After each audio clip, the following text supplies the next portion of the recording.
السلام علیکم۔ Human body میں ہمارا اب ٹاپک ہے کہ انسانی جسم کی، ابھی تک ہم نے پڑھا تھا کہ سیل کی جو تقسیم اور وہ سارا کچھ پڑھا تھا، وہ ہم نے سارے جاندار چیزوں کے لیے پڑھی تھی۔ اب ہم پڑھیں گے کہ انسانی جسم کی ابتدا کس طرح ہوئی، کس طرح انسانی خلیے کام کرتے ہیں اور کس طرح ایک انسانی وجود آپ کا معرض وجود میں آتا ہے انسان۔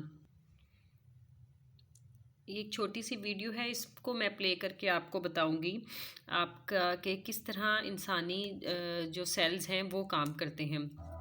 انسان جسم کی ابتدا ایک نر خلیے سپرم اور ایک مادہ خلیے اوویم کے باہمی ملاپ سے ہوتی ہے۔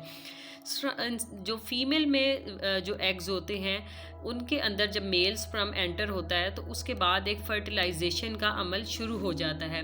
یہ سیل آپ کو جس طرح بھی ہم نے سیل کی ڈویژن پڑھی ہے آپ اپنی باڈی میں، کہ اسی طرح یہ سیل آپس میں ڈیوائیڈ ہوتے ہیں۔ جب ایک ایگ فرٹیلائز ہو جاتا ہے تو یہ ایگ آپ دو ایگز میں، اور اس طرح کر کے یہ ایگز تقسیم ہوتے رہتے ہیں۔ پھر ڈیفرنٹ قسم کے جو آپ کے خلیے ہوتے ہیں وہ اپنا ڈیفرنٹ کام سنبھال لیتے ہیں، جس طرح دل کے خلیے دل کا کام کرتے ہیں، اس طرح سارے آپ کے جو سارے نظاموں کو بنانے والے خلیے نظام بناتے ہیں، کچھ خلیے آپ کے جو آرگنز بناتے ہیں۔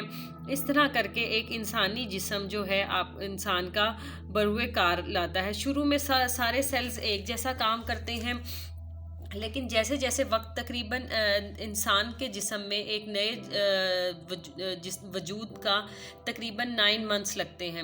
9 منتھس کے اس پیریڈ میں یہ سارے سیل پہلے شروع میں صرف ایک ایگ کی شیپ میں ہوتا ہے، اس کے بعد یہ ایک انسانی شکل دھار لیتا ہے، اور آہستہ آہستہ جب ایک بچہ دنیا میں آتا ہے تو اس کے پورے آرگنز اور سب کچھ ایک الگ الگ سیل اور ایک الگ الگ سسٹم کے تحت کام کر رہے ہوتے ہیں۔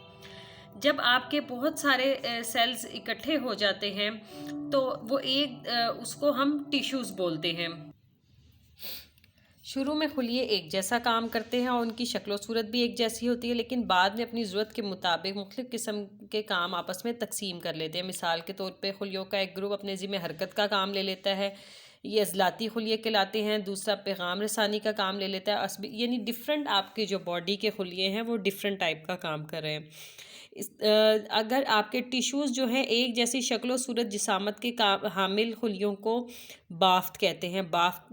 سطحی بافتیں ہوتی ہیں، عضلاتی بافتیں، کری ہڈی کی بافتیں، اعصابی بافتیں، الحاق بافتیں جو یعنی کنیکشن آپس میں رکھتی ہیں، استخوانی بافتیں، بون والی چربیلی بافتیں، فیٹ ٹیشوز، یعنی یہ ساری بافتیں مل کے آپ کا یعنی آپ کی باڈی کا ہر حصہ آپ کو ڈیفرنٹ نظر آتا ہے۔ آپ کے دماغ کا الگ کام ہے، آپ کے دل کا الگ کام ہے، آپ کے وہ ساری چیزیں آپ کے جو ہیں ہڈیاں الگ طریقے سے ایک سسٹم سے چل رہی ہیں، وہ سب اپنے اپنے الگ الگ سیلز کے ساتھ وجود میں آتی ہیں اور ان کے ساتھ چلتی ہیں۔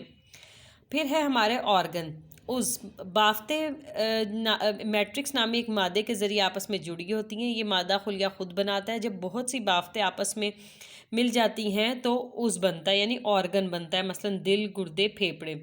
سسٹم، ہر عضو اپنا مخصوص کام کرنے کے ساتھ ساتھ جسم کے دوسرے اعضاء کے تعاون کے ساتھ ایک مشترکہ مقصد کے لیے بھی کام کرتا ہے، اور چند مخصوص اعضاء مل کر ایک مجموعی کام کا ایک نظام کہلاتا ہے، اور تمام نظام مل کر انسانی جسم بناتے ہیں۔